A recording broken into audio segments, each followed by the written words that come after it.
তোমরা তো আগের ভিডিওতে দেখতেই পেলে আমরা ইউপিতে এন্ট্রি করে গেছি। আর রাত তখন প্রায় 7:30 8টা মতন বাজে। আমরা এখানে দাঁড়িয়ে একটু ব্রেক নিচ্ছি, চা আর বিস্কুট খেয়ে আবারও গাড়িতে উঠলাম। আর কিছুটা দূর মাত্র, তারপরেই প্রয়াগরাজ। ওটাই ভালো হবে দাদা। এই যে আমরা বেনারস ক্রস করছি, এই ব্রিজটার নিচ থেকে মা গঙ্গা বইছে। কি অবস্থা গাড়িটা!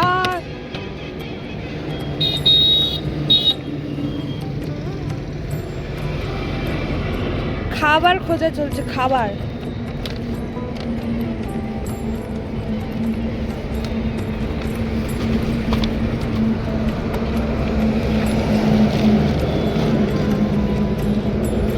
জলের বোতল না? হ্যাঁ, কোথায় আছে জলের বোতল?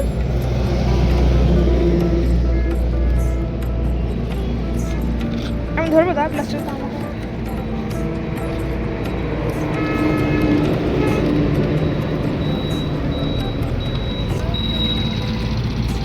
আমরা এখন আছি উত্তরপ্রদেশ, তাই তো? আমরা ভীষণ এক্সাইটেড ছিলাম, কারণ আমরা কিছুক্ষণের মধ্যে প্রয়াগরাজ পৌঁছাবো। আর মাত্র 80 to 90 কিলোমিটারই বাকি ছিল।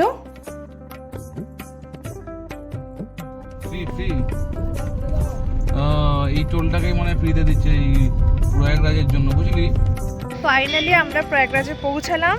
হর হর মহাদেব, হর হর মহাদেব, হর হর মহাদেব, হর হর মহাদেব। আজকে হলো সেই দিন যেই দিনে একটিবার স্নান করার জন্য আমরা প্রত্যেকে ওয়েট করছিলাম। ডেটটা ছিল 2nd ফেব্রুয়ারি, বসন্ত পঞ্চমী, সরস্বতী পুজোর দিন আর শাহী স্নান করার দিন। সকাল সকাল তাড়াতাড়ি উঠে ফ্রেশ হয়ে রেডি হয়ে নিয়ে চললাম কুম্ভ মেলায় স্নান করতে। আর কাল রাতের ভিডিওটা কন্টিনিউ করা হয়নি, কারণ 10টা নাগাদ আমরা প্রয়াগরাজ পৌঁছাই। আর তারপরে আমরা হোটেল খোঁজা, রেস্টুরেন্ট খোঁজা চলছিল, কারণ এখানে কিছু ইজিলি অ্যাভেলেবেল নয়, ভীষণ হাই রেঞ্জ সব কিছু চলছিল। আর আমাদের বাজেটের মধ্যেই দেখতে হচ্ছিলো বলে একটু দেরি হয়ে গেছে, তাই আর ভিডিওটা কন্টিনিউ করা হয়নি। আমি এখন যেই জায়গাতে রয়েছি, খুব সম্ভবত এই জায়গাটার নাম হচ্ছে ফাপা মোড়। আমাদের অনেকটা ঘুরতে হয়েছিল, কারণ কোথাও বাইরের গাড়ি অ্যালাউ করছে না। আর এখান থেকে বাস, অটো, টোটো সব কিছু ছাড়ছে। আর এখানেই আমাদের বড় ভুল হয়েছিল। একদম কোন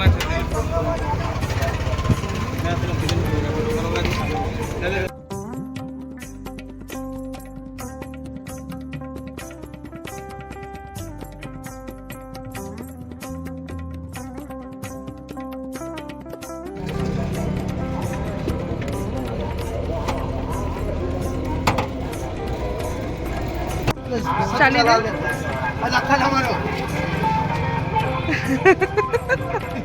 ছোট চালাচ্ছে গাড়ির লোক।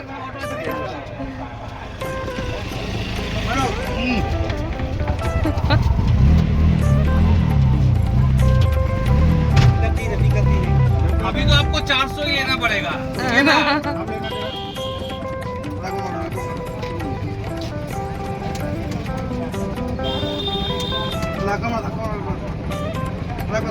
এনারাও দেখতে এসে কি হচ্ছে কেন এই ছোট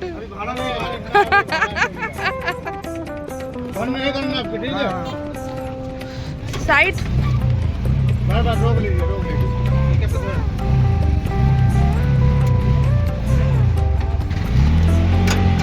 বাহ,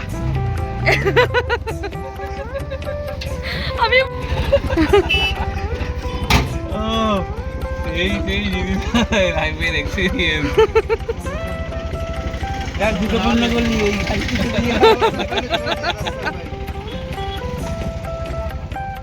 তারপর এখান থেকে একটা অটো রিজার্ভ করি।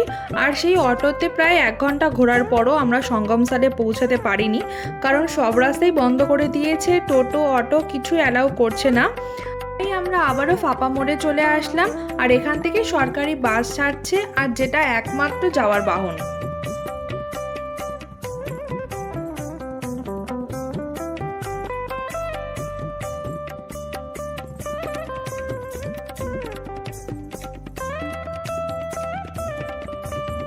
অটোতে বসেছিলাম, অটোতে করে যেতে দিচ্ছে না, কোনো রকম গাড়ি নিয়ে যেতে দিচ্ছে না, বাসে তোমাদের যেতে হবে।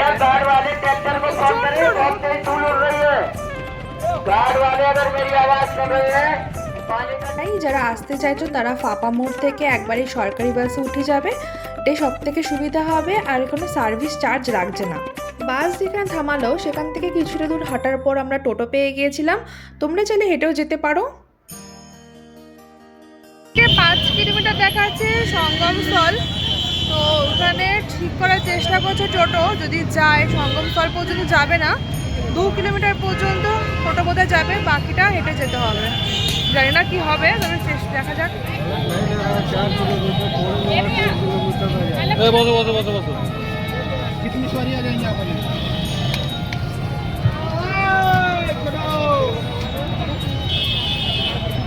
থেকে নেমে পড়েছি, এখন হাঁটতে হবে। প্রায় 3 কিলোমিটার মতন হাঁটা আছে সঙ্গমস্থল যাওয়ার পর্যন্ত। কত ভিড়!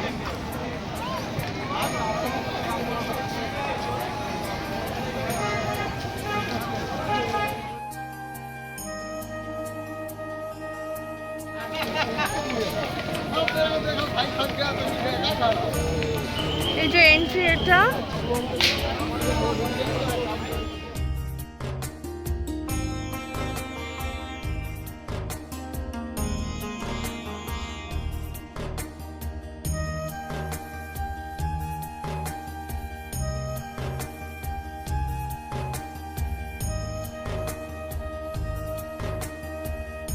আমাদের সাথে দেখা করতে যোগীজি এসেছিল। হ্যাঁ ঠিক আছে। বয়স্ক মহিলারা এসছে, হাঁটতে পারছে না কিন্তু তারা তবুও চলে হেঁটে হেঁটে যাচ্ছে। কি বলছো? কি বলছো?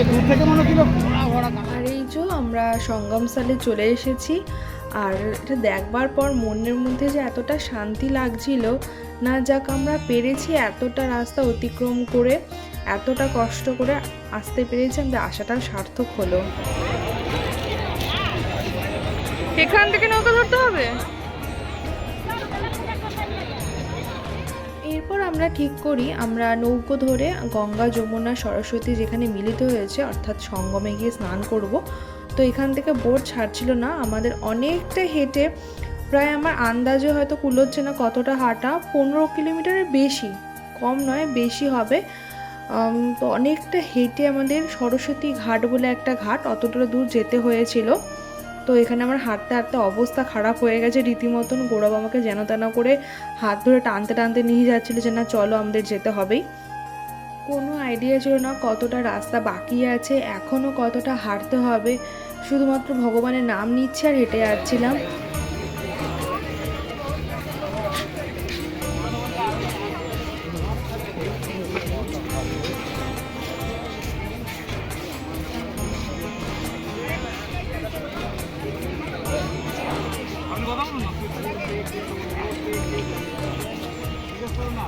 তারপর সকাল থেকে কিছু খাওয়া ছিল না, আমরা চেয়েছিলাম যে শুদ্ধ মনে শুদ্ধ বস্ত্রে আগে কুম্ভ স্নান করবো, তারপরে কিছু খাবো, তাই এখানে একটু শরবত খেয়ে নিয়েছিলাম।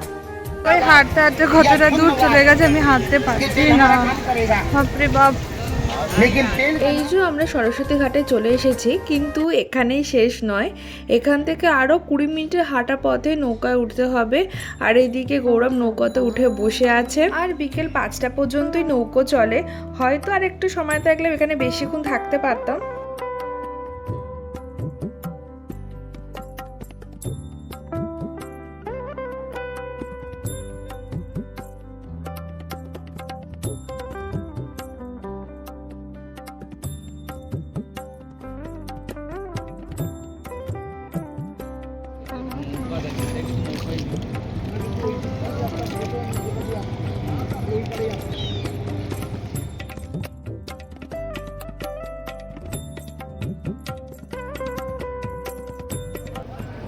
শেষমেশ এই সময়টা চলেই এসেছে, আর এই পুণ্য স্নানের সাক্ষী আমরাও হতে চলেছি।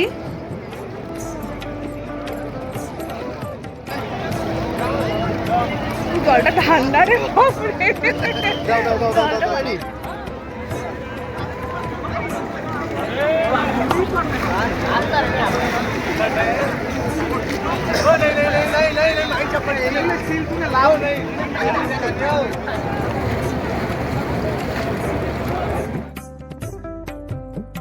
हर हर महादेव, हर हर महादेव। जय श्री राम, जय बजरंगबली।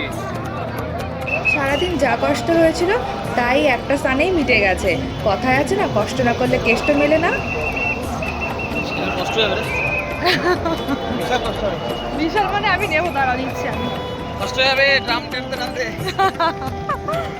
ও হর হর শম্ভু, হর হর মহাদেব, হর হর মহাদেব। সবাইকে বার করে দিচ্ছে আজকে, কালকে এত ভিড় হবে কাউকে থাকতে দিচ্ছে না, এটাই ঠিক করেছে একদম।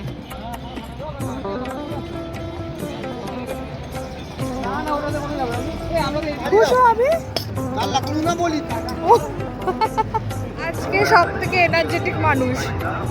ওই ব্যাগের মধ্যে সব ভেজা কাপড়, প্রায় 10 কেজি ওয়েট ব্যাগটার, হাতে হচ্ছে 5 কেজি না চারটা জলের চারটা, 5 কেজি 5 লিটার, সরি 5 লিটার আর 10 কেজি 15 কেজি নিয়ে হাঁটছে।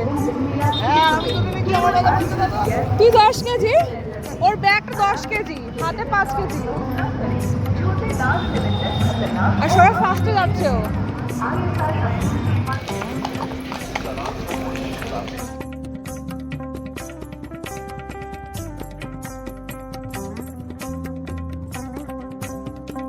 সারাদিন কিছু খাইনি, রাত তখন ওই 11টা মতন বাজে, ডিনারটা কমপ্লিট করে নিলাম। দেখা হচ্ছে কাল সকালে। আছে অযোধ্যায়, দেখা হচ্ছে রাস্তাতে যাওয়ার জন্য।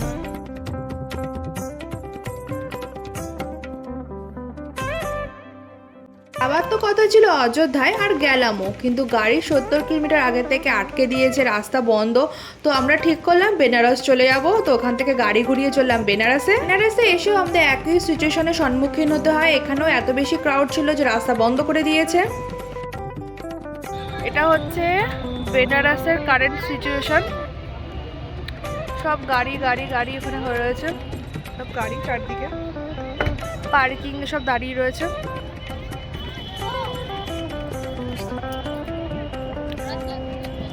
বেনারসে নো এন্ট্রি লাগিয়ে দিয়েছে, কোনো গাড়ি ঢুকতে দিচ্ছে না মহাকুম্ভের জন্য। আমরা মহাকুম্ভ থেকে অযোধ্যায় যাই, অযোধ্যা তো সেম কেস, নো এন্ট্রি লাগিয়ে দিয়েছে, গাড়ি ঢুকতে দিচ্ছে না রাত্রি 8টার পর। তো আমাদের প্ল্যান চেঞ্জ হয়, আমরা অযোধ্যাতে গিয়েছিলাম, অযোধ্যা থেকে আবার বেনারসে আসি।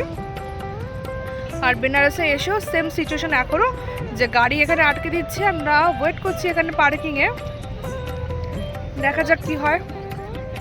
গাড়ি চারদিকে গাড়ি আর গাড়ি। বেনারসে এসেও নো এন্ট্রি, গাড়ি ঢুকতে দিচ্ছে না ভেতরে। তো এখানে পার্কিংয়ে গাড়ি লাগিয়ে আমাদের এখানে মুড়ি মাখা চলছে, যে কাকা এখানে মুড়ি মাখছে।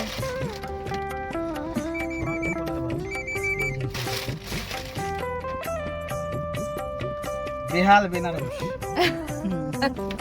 বেনারসের অবস্থা খুব খারাপ। ঠিক আছে, কই না, সব ঠিক হয়ে যাবে। তবু তো মজা লাগছে না, এটা একটা বেশ সুন্দর একটা মজা হচ্ছে আমাদের। গাড়িতে বসে আমরা এখন মুড়ি মাখছি। এর মধ্যে থেকে আমার একটু পাশে নাও। পাতাটা কিছু করে না, শুধু খাচ্ছে বসে বসে। অন্যরকম বানাচ্ছে আমি। তুমি কিন্তু মশলা ফসলা দেবে না, তেল মেল ওর মধ্যে, ভুলভাল বানিও না। কোনটা? ওটা তো সেই পোস্টমার্টার মধ্যে তো শসা দিয়ে। আর তাহলে আর তুমি আর খেও না, অনেকটা খেয়ে নিচ্ছি। বাবা কোথায় বলে অনেক খেয়ে নিচ্ছি কাকা। এই ছেলেগুলো আমাদের কাছে ফারিস্তার মতন এসেছিল, আর কারণ জানতে হলে নেক্সট পার্টের জন্য ওয়েট করতে হবে।